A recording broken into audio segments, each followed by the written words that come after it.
اونچی آواز میں نماز پڑھنا کیسا ہے؟ حضور اکرم صلی اللہ علیہ وسلم نے فرمایا، جو بندہ اکیلے میں اونچی آواز میں نماز پڑھتا ہے، کوئی دوسرا بندہ اس کے ایک دو حروف سن لے تو اللہ تعالیٰ اس انسان پر بسم اللہ الرحمن الرحیم السلام علیکم ورحمۃ اللہ وبرکاتہ۔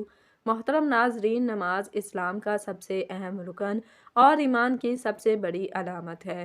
یہ ایک ایسا فریضہ ہے جو ہر مسلمان پر دن میں 5 مرتبہ فرض کیا گیا ہے اور کسی بھی حالت میں معاف نہیں کیا گیا۔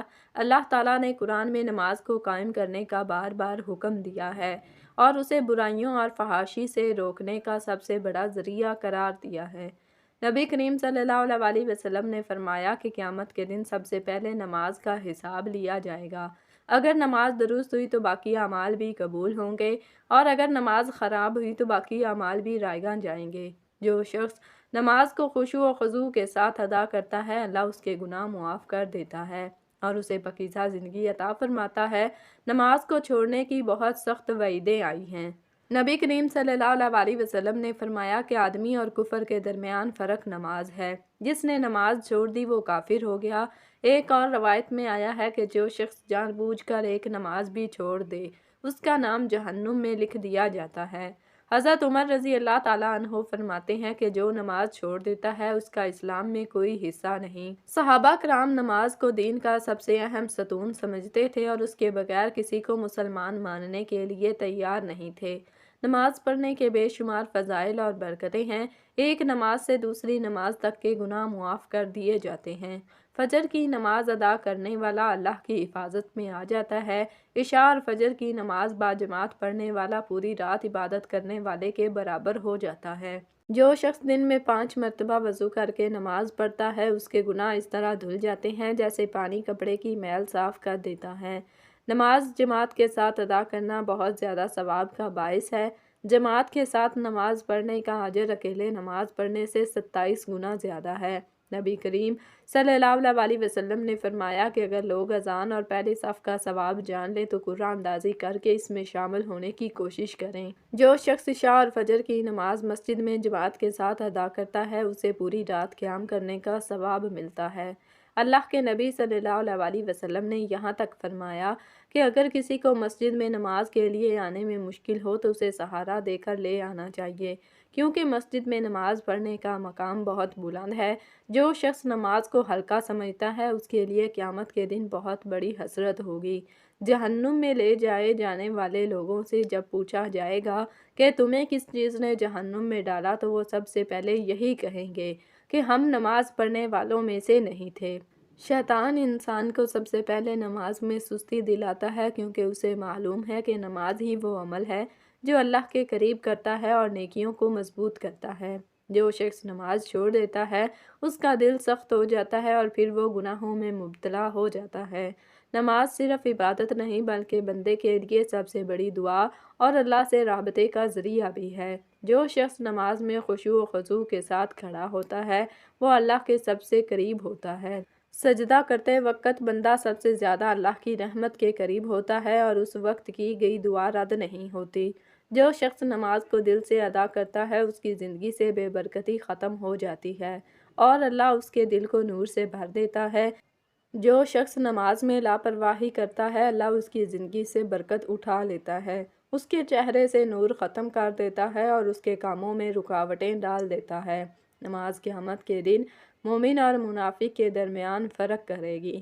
منافقین سب سے زیادہ نماز میں سستی کرتے تھے۔ وہ فجر اور عشاء کی نماز چھوڑ دیتے تھے کیونکہ یہ نمازیں اندھیرے میں ہوتی تھیں اور ان کا ایمان کمزور ہوتا تھا۔ جو شخص نماز میں کوتاہی کرتا ہے وہ نفاق کی طرف بڑھتا ہے اور جو شخص نماز کو وقت پر ادا کرتا ہے اللہ اس کے رزق میں برکت عطا فرماتا ہے اور اسے کامیاب زندگی عطا کرتا ہے۔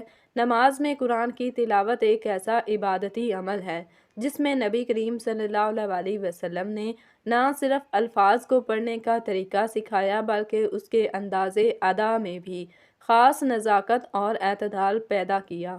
قرآن مجید کی تلاوت کا مقصد صرف آیات کا ظاہری پڑھنا نہیں بلکہ دل کی گہرائیوں سے اللہ کی حمد و ثنا کرنا اور اپنے اندر خشوع و خضوع پیدا کرنا ہے۔ احادیث مبارکہ کی روشنی میں ہمیں معلوم ہوتا ہے کہ نبی کریم صلی اللہ علیہ وسلم نے جماعت میں نماز پڑھتے وقت اپنی آواز کو بلند رکھا تاکہ حاضرین تک قرآن کی تاثیر پہنچ سکے اور ان کے دلوں میں اس کے معنی گھر کر سکے، جبکہ جب وہ اکیلے نماز ادا کرتے تو اپنی تلاوت کو نرم اور مدھم رکھتے تاکہ دل کی سکون اور عبادت کی خلوصیت برقرار رہے۔ حضرت عائشہ رضی اللہ تعالیٰ عنہا سے روایت ہے کہ نبی صلی اللہ علیہ وسلم کی تلاوت جماعت میں اس قدر واضح اور بلند ہوتی تھی کہ ہر ایک شخص اس کی خوبصورتی سے مستفید ہوتا تھا، مگر جب وہ اکیلے ہوتے تو ان کی آواز اتنی بلند نہ ہوتی تھی کہ وہ محض سماعت کا ذریعہ بن جائے، بلکہ ایک مخلص گفتگو کی مانند نرم اور پر اثر ہوتی تھی۔ یہ بات ہمیں صحیح بخاری اور صحیح مسلم کی متعدد احادیث سے بھی معلوم ہوتی ہے کہ نماز کے دوران تلاوت کا انداز حالات اور ماحول کے مطابق تبدیل کیا جاتا تھا، جس سے یہ ثابت ہوتا ہے کہ عبادت میں اعتدال اور مقصود قلب کو اولین ترجیح دی گئی ہے۔ نبی کریم صلی اللہ علیہ وسلم کی تلاوت میں بلند آواز کا استعمال جماعتی نظام میں ایک اہم جزو تھا، کیونکہ اس سے نہ صرف قرآن کی آیات صاف گوئی سے بیان ہوتی تھیں بلکہ جماعت کے افراد کو بھی معانی اور تفاسیر سمجھنے میں مدد ملتی تھی۔ امام کی بلند آواز اس لیے بھی ضروری تھی کہ اگر کوئی شخص نماز میں شریک ہوتا تو وہ اپنے پیچھے بیٹھے افراد تک قرآن کی آواز بآسانی پہنچ سکے اور ان کا دل بھی اس تلاوت کو تاثیر سے منور ہو جائے۔ اس کے برعکس جب کوئی شخص اکیلے نماز ادا کرتا ہے تو اس کے لیے بلند آواز کی ضرورت نہیں رہتی، کیونکہ اس حالت میں عبادت کا مقصد اپنے دل میں اللہ کی یاد کو تازہ کرنا اور ایک خاموش ماحول میں اپنے رب سے گفتگو کرنا ہوتا ہے۔ اس سلسلے میں فقہا نے بھی یہی رائے پیش کی ہے کہ اکیلے نماز پڑھتے وقت تلاوت کی ایسی مدھم آواز میں ادا کیا جائے کہ دل کی گہرائیوں تک خشوع و خضوع قائم رہے اور دل کی حالت کو زیادہ بیدار کر کے غیر ضروری شور و غل سے بچا جا سکے۔ حضرت ابو ہریرہ رضی اللہ تعالیٰ عنہ کی روایت سے یہ بات بھی واضح ہوتی ہے کہ رسول اللہ صلی اللہ علیہ وسلم نے اپنی نماز میں مختلف مواقع پر تلاوت کا انداز بدل دیا۔ جماعت میں نماز پڑھتے وقت وہ اس قدر واضح اور بلند آواز میں تلاوت کرتے کہ پیچھے بیٹھے افراد بھی آسانی سے سن سکیں، مگر اکیلے نماز میں اس نرمی کا مظاہرہ کیا گیا کہ دل کی توجہ صرف اللہ کی ذات پر مرکوز رہے۔ اس حدیث سے ہمیں یہ سیکھنے کو ملتا ہے کہ نماز ایک ذاتی عبادت بھی ہے اور اجتماعی عبادت بھی، اور دونوں میں تلاوت کا انداز اس کے مطابق ہونا چاہیے۔ اگر کسی فرد کی نیت صرف اپنے رب سے قربت حاصل کرنا ہو تو اسے چاہیے کہ وہ اپنی آواز کو مدھم رکھے تاکہ اس کے دل میں اللہ کا احساس گہرائی تک منتقل ہو سکے، نہ کہ صرف ایک ظاہری اداکاری بن کر رہ جائے۔ ایک اور پہلو جس پر غور کرنا ضروری ہے وہ یہ ہے کہ بلند آواز میں نماز پڑھنے سے بعض اوقات ماحول میں غیر ضروری شور پیدا ہو جاتا ہے، جو کہ نہ صرف عبادت کے ماحول کو متاثر کرتا ہے بلکہ مسجد میں موجود دیگر عبادت گزاروں کی توجہ بھی منتشر کر دیتا ہے۔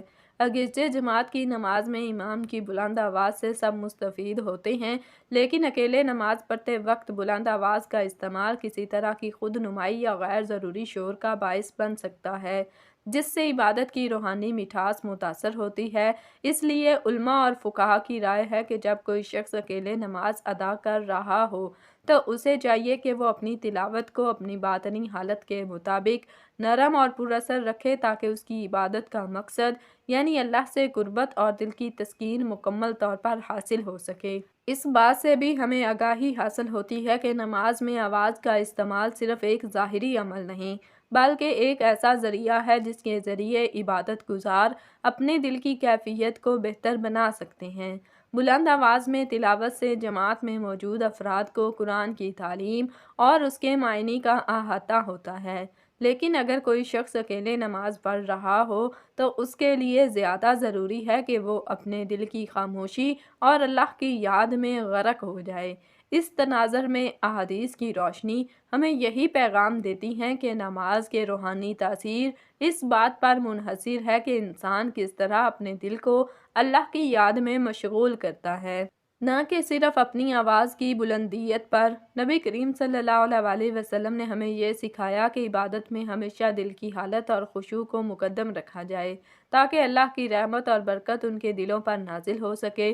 مزید احادیث مبارکہ سے یہ بھی معلوم ہوتا ہے کہ نماز میں تلاوت کا انداز کسی حد تک بدلتا رہتا ہے، جیسا کہ مختلف نمازوں کے لیے مختلف انداز اپنایا جاتا تھا۔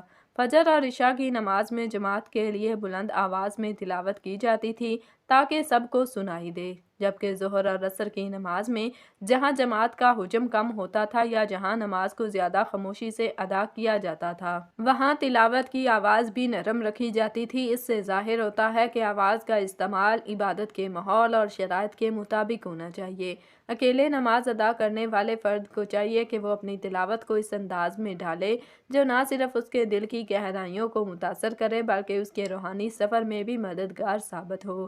یہی وجہ ہے کہ احادیث کی روشنی میں بلند آواز کا استعمال جماعت میں مخصوص حالات میں جائز قرار دیا گیا ہے، جبکہ اکیلے عبادت کرنے والے کے لیے نرم انداز تلاوت افضل سمجھا گیا۔ اس ضمن میں ہمیں یہ بھی سیکھنے کو ملتا ہے کہ نبی کریم صلی اللہ علیہ وسلم نے اپنی تلاوت میں ہمیشہ توازن برقرار رکھا۔ ان کا طریقہ عمل یہ تھا کہ وہ نہ تو اتنی بلند آواز میں پڑھتے کہ دوسروں کو سنائی دے کر ان کی توجہ منتشر ہو جائے اور نہ ہی اتنی مدھم کہ قرآن کی تاثیر مدھم پڑ جائے۔ یہی نرمی اور اعتدال آج بھی ہمیں سکھاتا ہے کہ عبادت میں ہمیشہ دل کی صفائی اور اللہ کی یاد کو اولین ترجیح دی جائے۔ اگرچہ بلند آواز میں پڑھنے سے الفاظ کی تاثیر بڑھتی ہے، لیکن عبادت کا حقیقی مقصد دل کی گہرائیوں سے اللہ کا قرب حاصل کرنا ہے، جس کے لیے نرم اور پرغور تلاوت زیادہ موزوں ہے۔ اس سلسلے میں فقہی کتب اور حدیث کی روشنی ہمیں یہ پیغام دیتی ہیں کہ ہر مسلمان کو اپنی عبادت میں ایسی حالت اختیار کرنی چاہیے جس سے اس کا دل اللہ کے قریب ہو اور اس کی روح کو سکون حاصل ہو۔ فقہاء اور محدثین کی آراء سے یہ بات بھی ثابت ہوئی کہ نبی کریم صلی اللہ علیہ وسلم کے طریقہ تلاوت سے ہمیں یہ معلوم ہوتا ہے کہ عبادت میں آواز کا صحیح استعمال دل کی خشوع اور روحانی تسکین کے حصول کا ذریعہ ہے۔